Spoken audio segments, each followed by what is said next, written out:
Frente 2, módulo 55, diedros, triedros e poliedros, sendo que poliedros é o nosso principal assunto, mas para chegarmos lá, precisamos começar a definir as figuras tanto quanto mais simples do que os poliedros, em relação ao número de faces que essa figura tem.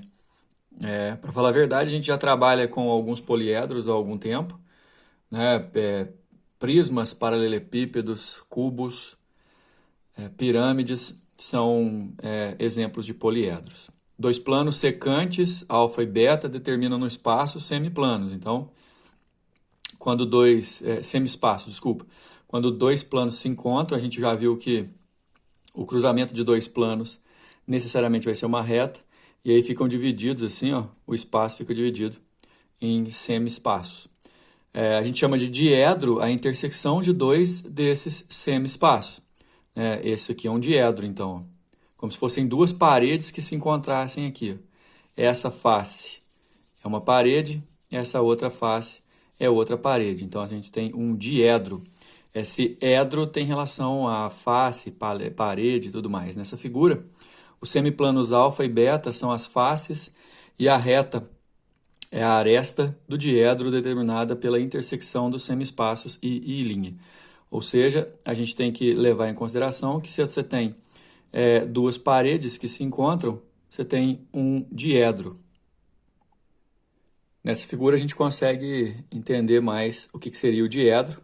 As duas paredes das quais eu fiz referência. Nessa região angular determinada pela intersecção de um diedro e um plano perpendicular, a sua reta é a que a gente chama de secção reta ou secção normal do diedro. Na figura, esse plano π, que é o plano em azul, perpendicular à aresta A, determina a secção reta definida pelo ângulo BMC, que é esse ângulo aqui, ó. Todas as secções retas do mesmo diedro são congruentes. A medida de um diedro é a medida da sua secção reta. Dois diedros são congruentes quando suas secções retas são congruentes. Se o plano π não for perpendicular à reta A, que é a reta de encontro dos dois planos, dos dois semiplanos alfa e beta, teremos simplesmente uma secção ou secção inclinada. Triedos, com relação ao que a gente já viu sobre diedro, né, inclusive pela quantidade, a gente tem que pensar em figuras definidas por necessariamente três planos. Dadas as retas VA, VB e VC, da mesma origem, aqui ó, VA, VB e VC, de mesma VA, né, aqui no meio, VB e VC, de mesma origem por conta de que o V é o vértice, né, e não coplanares, consideremos os semi-espaços 1, 2 e 3 como segue.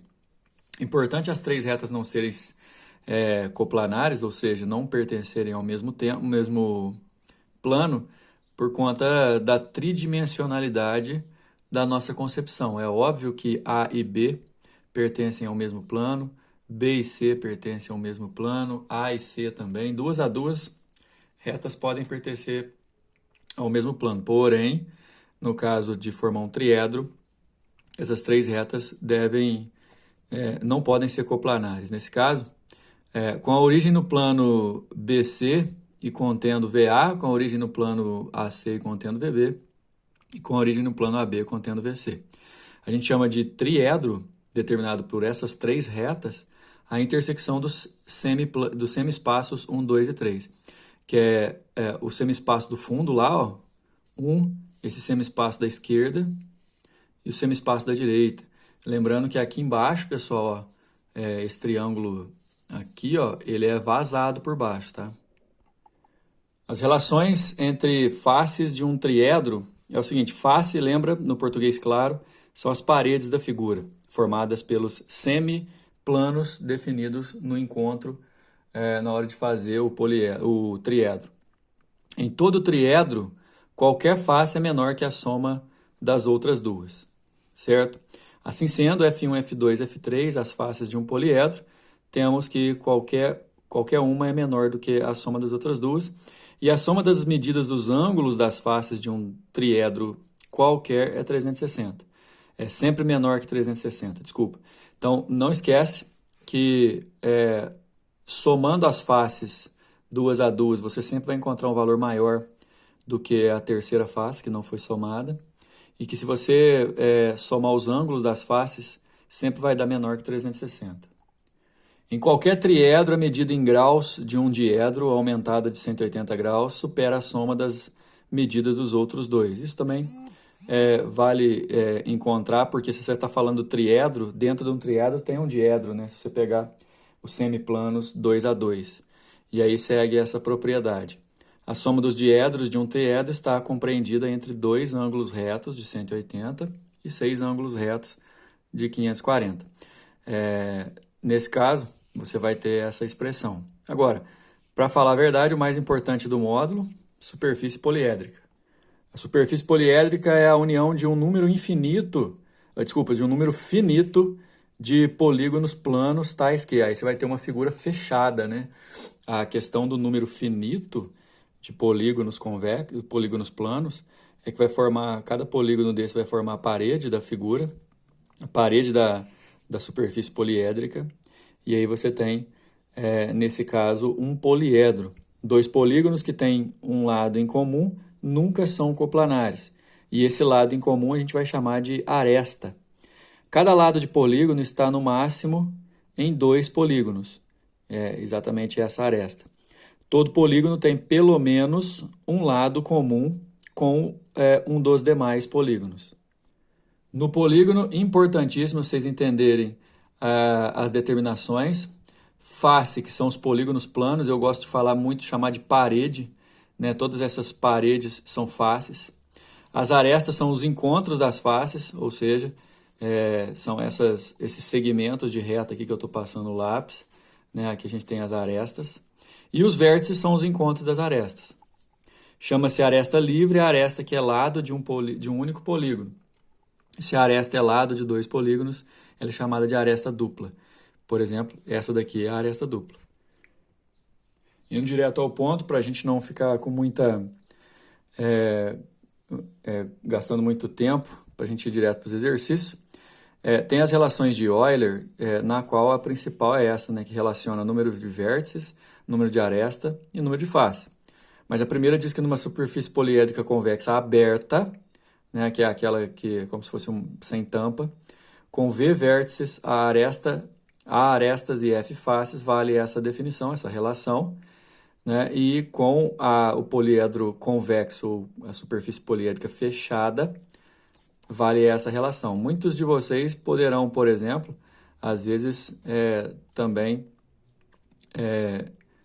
olhar em algum livro ou na internet e tal, e essa expressão ser colocada dessa forma, né? Vértice mais face é igual a aresta mais 2. Só que dá no mesmo, né, pessoal? E todo poliedro convexo é euleriano, mas nem todo poliedro euleriano é convexo. A gente tem que, para ser euleriano, tem que respeitar essa relação. Outra coisa, principalmente com relação ao número de arestas, a gente vai ver no exercício que vai depender muito de quais figuras que formam esse poliedro, né? Prestem bem atenção na hora de fazer as questões. Antes disso, só salientar que dá para calcular a soma dos ângulos fazendo V menos 2, multiplicando 360. O primeiro exercício já mostra uma aplicação com relação à fórmula de Euler, com um poliedro convexo de 8 faces e 6 vértices. Simples e claro o exercício, o número de arestas, olhando para a relação V menos A mais F igual a 2, você tem o nome de F, o número de F, né, que são 8 faces. Você tem o número de vértices, que são 6 vértices. Daí é só substituir, dá 2. E aí você isola o A aqui para dar 12 arestas. O poliedro da figura, uma invenção de Leonardo da Vinci, utilizada modernamente na fabricação de bolas de futebol, tem como face... Olha só, pessoal, presta bem atenção. São 20 hexágonos, deixa eu só anotar aqui do lado, e 12 pentágonos. Quando a gente for imaginar formando esse poliedro, repara aqui, por exemplo, você tem uma aresta aqui, ó, que faz parte de duas faces hexagonais ao mesmo tempo. Essa aresta aqui, ó, faz parte de uma das faces hexagonais e uma das faces pentagonais. Então, nesse caso, a hora que a gente for usar o V menos A mais F igual a 2, principalmente com relação a esse A, quando o exercício dá quantas e quais figuras formam o poliedro, dá para a gente poder fazer cálculos e chegar às conclusões. Ele quer saber o número de vértices. Olha só, faces a gente já tem, são 20 faces hexagonais e 12 faces pentagonais, num total, portanto, de 32 faces. Guarda esse valor. Agora, cada aresta dessa, a gente vai usar para poder fazer o cálculo do polígono, obviamente. Se você multiplicar 20 vezes 6 aqui, são 20 de 6 lados, e somar com 12 de 5 lados, você vai ter uma ajuda para descobrir o número de arestas. Porém, como essa aresta aqui vai servir para duas faces ao mesmo tempo, você tem que dividir isso por 2. Então, nesse caso, 120 com 60 dá 180 por 2, dá 90, são 90 arestas. E aí, vértices menos arestas mais faces é igual a 2. Se a gente fizer essa subtração, vai dar 60 vértices, a resposta da letra C. Pessoal, na página 89 eu tenho uma continuação aqui que provavelmente é do exercício número 3, mas eu não tenho o início, eu não sei se na apostila de vocês deu esse erro também. Só que fala de uma pirâmide, que portanto é uma figura poliédrica. As faces de uma pirâmide, a soma dos ângulos é 1.800 graus. Acontece que numa pirâmide, obviamente, todas as faces laterais são triângulos, né, pessoal? A gente precisa saber quantas arestas tem a base para a gente saber qual é a natureza da pirâmide. E nesse caso eu vou descobrir quantos vértices tem essa base, porque aí dá para a gente tirar o vértice em comum aqui e descobrir qual seria essa natureza. Então, a soma dos ângulos de um poliedro, a pirâmide é um poliedro, é V menos 2 vezes 360, onde V é o número de vértices. 1.800 é a soma, eu passo 360 para lá dividindo, dá 5, depois eu passo 2 somando, dá 7. Então eu tenho que pensar numa pirâmide que tem 7 vértices. Pensa bem numa pirâmide que tenha 7 vértices. No caso, ela sempre vai ter um vértice aqui em cima, que é o principal. Depois os outros vértices vão ser exatamente os vértices da base. Obviamente, se são 7 vértices no total, você tira esse, sobram 6 vértices na base. Obviamente, a figura que tem 6 vértices é um hexágono, portanto, essa pirâmide é uma pirâmide hexagonal, letra D. Número 4. Para o modelo de um troféu foi escolhido um poliedro P obtido a partir de cortes dos vértices de um cubo. Com um corte plano em cada um dos cantos do cubo, retira-se o canto que é um tetraedro de aresta menor do que a metade da aresta do cubo. Aqui, pontilhado, vocês têm aqui, o cubo inteiro seria aqui, né? E das pontas do cubo são 1, 2, 3, 4, 5, 6, 7, 8 pontas. De cada ponta vai tirar um tetraedro regular, ok? Aí aqui criam-se, era um vértice só, aí criam-se outros 3 vértices aqui, 3 aqui também, por aí vai. Cada face do poliedro P, então, é pintada usando uma cor distinta das demais faces. Com base nas informações, qual é a quantidade de cores que serão utilizadas na pintura das faces? Ou seja, a gente precisa saber quantas faces tem essa figura. No caso, vamos lembrar, o cubo tem 6 faces, certo? Essa face que eu estou colorindo aqui, ó, é uma das faces que vai ser originada a partir do momento que a gente retira um triângulo aqui da face quadrada do cubo. Dessa daqui a gente tem 6. E depois serão formadas outras 8 faces triangulares do corte. Então, se eu tinha 6 com 8, mais 8 formadas a partir do corte, então eu vou ter 14, cada uma vai ser de uma cor. Então, o número de cores, letra C. Número 5, o número de faces triangulares de uma pirâmide é 11. Pode-se, então, afirmar que esta pirâmide possui... Se você for pensar que a pirâmide tem 11 faces triangulares e... Galera, vamos lembrar de novo aqui, ó. face triangular para a pirâmide é sempre a lateral da pirâmide. Se ela tem 11 faces triangulares, significa que a aresta, ou desculpa, a base dela tem 11 arestas. Então, na hora que você vai formar uma pirâmide, por exemplo, uma pirâmide quadrangular, cada triângulo também vai te dar o número de arestas da base. Então, numa pirâmide quadrangular que eu tenho 4 triângulos em volta, eu tenho 4 arestas de base. Se eu tenho 11 triângulos em volta, eu tenho 11 arestas de base, ok? Nesse caso, a gente está querendo saber o número total de vértices, de arestas e tudo mais. Pegando o vértice comum e a figura da base, como a gente concluiu, tem 11 arestas, ou seja, uma figura convexa, um polígono de 11 lados, ou então ele também tem 11 vértices. Esses 11 vértices da base mais o de cima me dá um número total de vértices, que é 12. Certo? Aí depois a gente precisa saber quantas arestas vai ter. São 11 arestas triangulares, aí eu faço 11 vezes 3, mais uma aresta, mais uma figura de 11 arestas, que é a base.